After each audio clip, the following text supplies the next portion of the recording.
I cannot overemphasize this. All our people, wherever they are in the country, whether it's Taita Taveta, Muranga, Kiambu, parts of our country that are prone to mudslides. Let's move. We asked people yesterday that sometimes just even force people to get out, because you see, would rather people feel funny that we are forcing them to get out of homes, but they are safe in the long run. To schools, to those other places, we are prepared to provide support, to them as it were. We worked throughout the weekend. We have resources, but in some cases, you see, we are frustrated moving resources because of the nature of the weather and so on.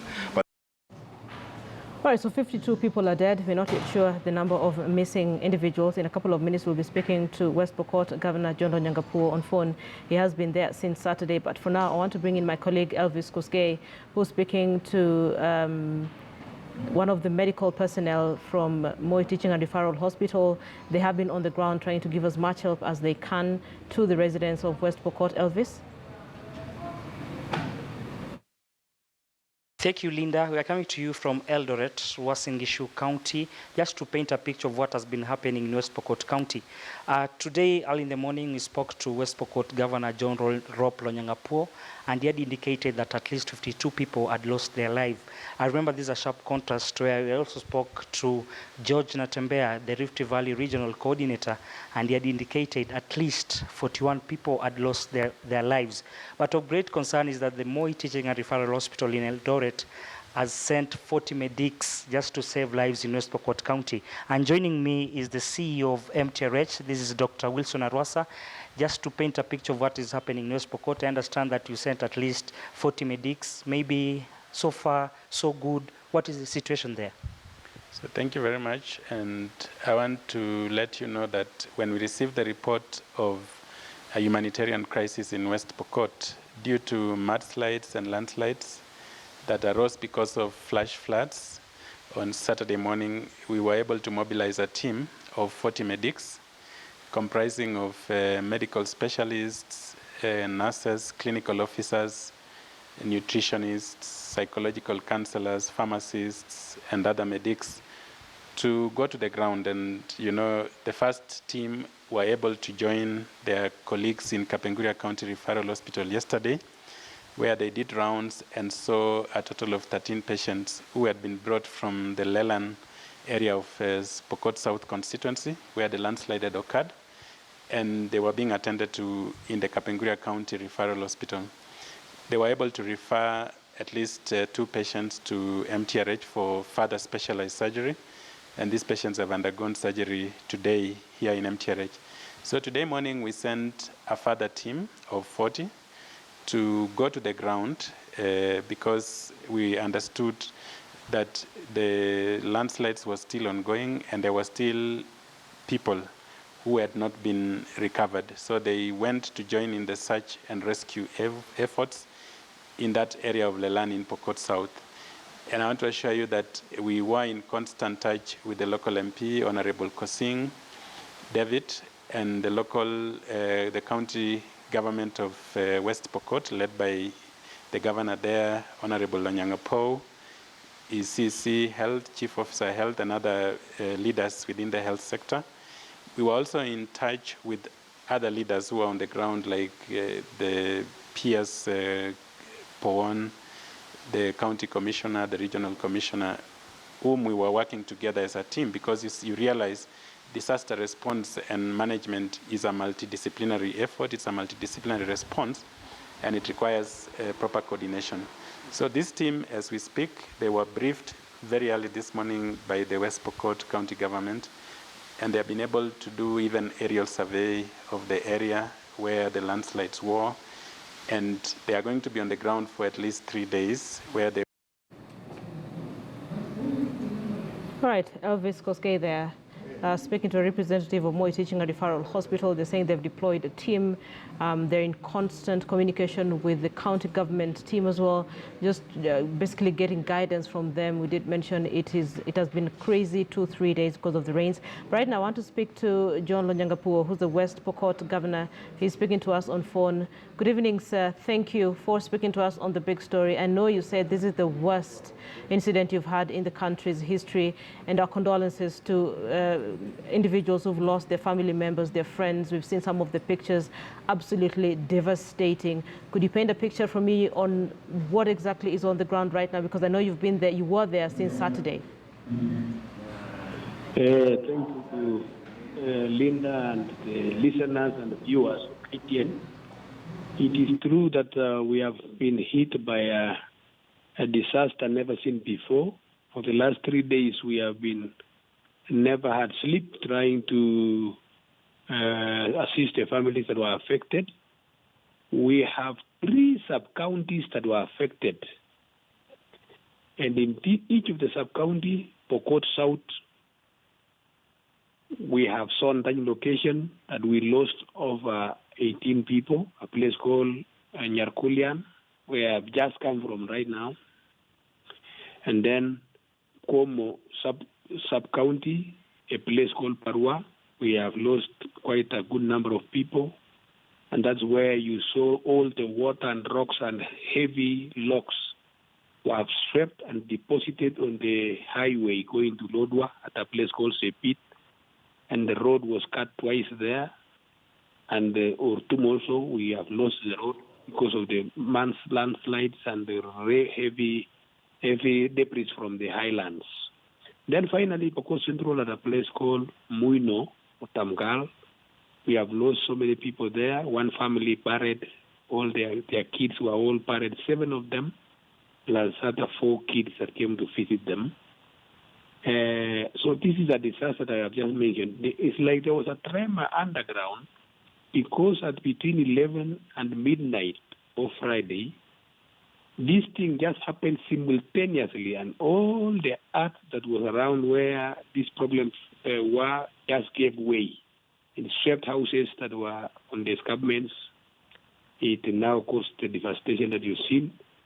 And so the situation in Pokot is that a lot of prayers and support is happening now. You have just heard Health is telling you about the deployment of 40 doctors from Moi Teaching and River Hospital and some medication. Tomorrow we are doing airlift for those doctors to the 3 sites, and some are going to come there. The national government has given us tambourines and tents to carry there and some food, which is difficult to reach because the roads climbing up were destroyed.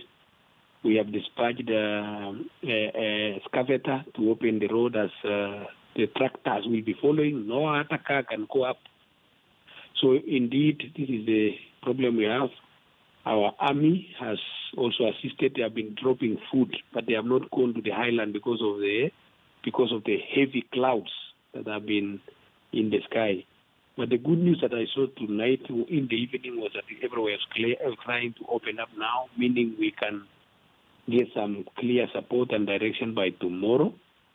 A lot of people are in the hospital here. Some were referred to Moi Teaching and River Hospital for specialized treatment. But the situation is stabilizing now as I speak to you. We quickly are trying to see how we can get food and how we can get blankets and warm clothes for the kids. I saw them today seriously coughing, and I think some kind of affected by pneumonia. You know, the temperature was about 4 degrees, very cold in the island. And meaning Kenyans who are listening to me can also get to support us with whatever they want, to whatever they have. This is a time, and I know Kenyan spirit is very powerful. Just like our president called yesterday and asked that he will stand with these people here. The deputy president also passed by in the evening today. And this is the spirit we need to inculcate in our people. And I'm proud that we are managing this problem, all of us as one. And the media has played a critical role in the serious one. And all of them are here. Your people are here, Linda. And I'm very proud of what's happening. Yeah, we have opened an M-Pesa bill number. Yeah, I will. Governor, hold on. I will be reading out that number because I have it somewhere in my phone. But then you did mention that there are areas that have been inaccessible, the islands. And that brings me to the next question, that how many people, do we know the number of people who are missing, if at all? Because like as you speak and just getting reports from the ground, there are areas that are inaccessible. Yes, the area that's extremely inaccessible. One area that had not been reached, I managed yesterday to go for 5 hours, climbing by foot. And then that's when I realized the devastation. When I was there, I saw some places were also still, the debris were still falling. And I'm told some people have not been accounted for. So they are counting one another one by one. Today, they told us 3 confirmed persons still missing as they were counting one another in this place called Parwa. Parwa is in the escarpment of Ortum area. And in Nyarkulian, in the highland, 12,000 feet above sea level, some families are still looking for their loved ones. But reunion is beginning to happen. For some of them will run away. And because it happened at night, people are asleep. You just realize your house is moving and you're inside. And so many people will not be recovered. So even the exact death toll, when it opens up tomorrow, the experts, the doctors are going to reach there. The national security and county government leaders are reaching those areas. By evening tomorrow, Tuesday, Wednesday, we have clear number of Kenyans that we have lost. Now it's between 40 and 50, and the number oscillates around that. You get figures changing, but it is around that. So if we can be able to stand with those that are still alive, to get support, we stand with those ones who have been bereaved. The CS of Interior, Dr. Matiang'i, has just called that tomorrow they will be able to dispatch funds for those families that have lost loved ones so they can prepare to bury those ones that have gone. Meaning, this is a time then we require all of us to be as one. Now they're talking about funds that are being distributed for individuals to be able to bury their loved ones. I know there's a concern about the capacity of the morgue around that area. Has that been sorted out? Because I know roads are impassable, the morgues are small. Has that been sorted out? It has not been sorted out, but what the doctors from MTRH, Moiting River Hospital, plus our consultants in the hospital here have done, they have resorted into, there's a terminology they use in medicine, they say they embodying the bodies so that they can have a preservation that can last longer than 4 or 5 days. So that's the procedure they are going to do tomorrow, so that I expect from Thursday burials can begin to take place for those ones so that we can ease the place. We have also transferred some bodies to Kitale, about 9, I'm told, to our neighbors here in Kitale, this county hospital. Okay. Initially, the residents there were trying to use anything they could to just basically dig out some of these bodies, their hands, rudimentary equipment, just to try and see if they can get these bodies out, the loved ones who were buried underneath. Do we now have, I'm asking this fully well aware that the roads are impassable and landing, the climate is not conducive for flying as well, but do we have any semblance of proper equipment that's now coming in to try and excavate and just see what else that can be done? I can confirm to you that no equipment at all of whatever nature except the rudimentary tools used by hands has reached those areas. The first machine that we have received were our own that we have, the excavator, as well as 2 that were given by our neighbors was in Kishu. The governor was in Kishu. Mandago gave us longer ones, which are strictly working on opening up the highway going to Turkana, Lodwa, at a place called Sepit, because all these debris just block the highway. Even the machines going up so that we can go and open up the roads and be able to dig the people and check where the bodies exist in this landslide. We must, first of all, open this road, which the good news is that I just saw today in the evening they are about to succeed. So when this one happens, I expect the national government machinery, especially the army, were saying from Moi Barracks Emborate, they were going to send some mobile bridge that they can be able to use on areas that we lost bridges. So to me, where you have asked a clear question, which I have just responded, that people are still using their hands in the island because nothing has reached there yet. Okay, so there was an advisory given out by the Meteorological Department, and earlier on my colleague Sophia Wanuna was speaking to one individual from the Kenya Meteorological Department as well. And the question is, this advisory was given out. How did it trickle down, if at all? I think the advisory came when already the landslide and the problem had hit the people. What now has happened is that as a result of the same, people have moved to camps, slightly better areas, and all of them are camped in several schools where we are now supplying food and giving them counseling in one particular place.